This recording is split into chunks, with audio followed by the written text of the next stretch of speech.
Vocês não fazem ideia como o assunto que nós tratamos nesses 2 últimos vídeos repercutiu por conta dessas informações que são tão importantes, tão preciosas, eu diria, e como vieram muitas perguntas, muitas questões, inclusive nós recebemos aqui no escritório muitos clientes que tiveram e ficaram preocupados com o que pode acontecer se isso ocorrer na família. Então eu vou aproveitar e vou dar mais uma informação para vocês, que isso é muito importante para fazer valer alguma coisa que talvez muitos de vocês não tenham pensado. Então vamos ao exemplo? Vamos novamente ao exemplo que eu havia dado, que você tem um casal que faleceu e faleceu ao mesmo tempo, que nós chamamos de comoriência. Vocês não vão esquecer mais.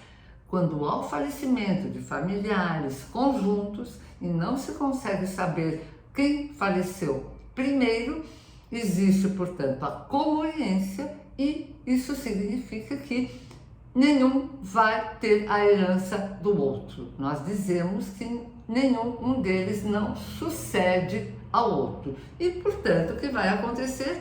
A sucessão, a herança irá para os herdeiros que estão na linha sucessória.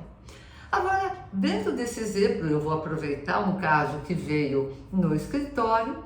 O que ocorreu? Houve o falecimento, houve a comoriência, não se sabe e não se soube quem faleceu primeiro. No caso, a moça, ela não tinha filhos, e eles não tinham filhos, mas ela tinha pais vivos. O pai e a mãe eram vivos, portanto, eles eram os herdeiros desta moça.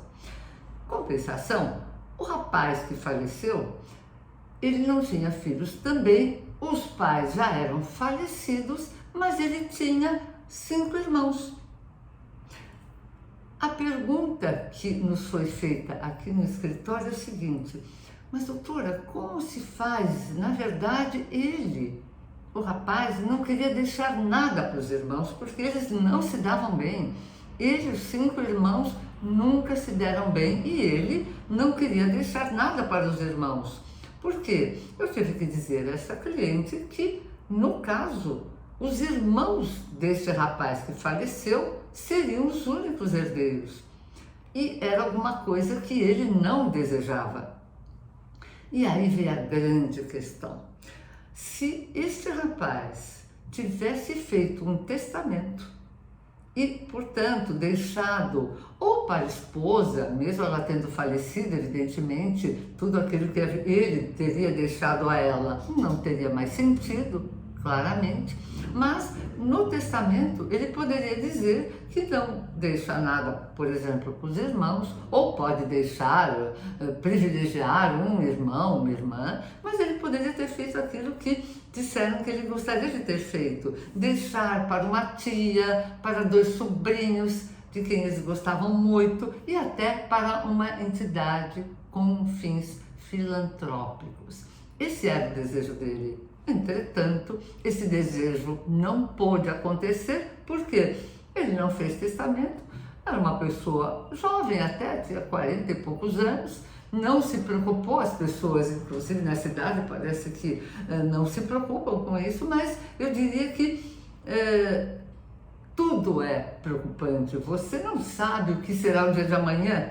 Ninguém tá rogando praga aqui para ninguém, mas é uma verdade, vocês sabem disso. O dia a dia das pessoas é assim. Se ele tivesse feito um testamento, verdadeiramente nada iria para os irmãos e iria para quem ele haveria definido.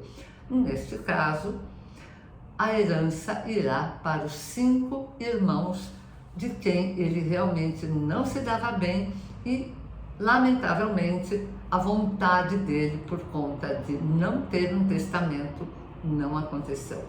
Lembre-se, estas informações, elas são muito importantes, porque muitas vezes você pensa no assunto, você diz, puxa, sabe que realmente eu precisaria fazer um testamento, já para deixar as minhas coisas arrumadas.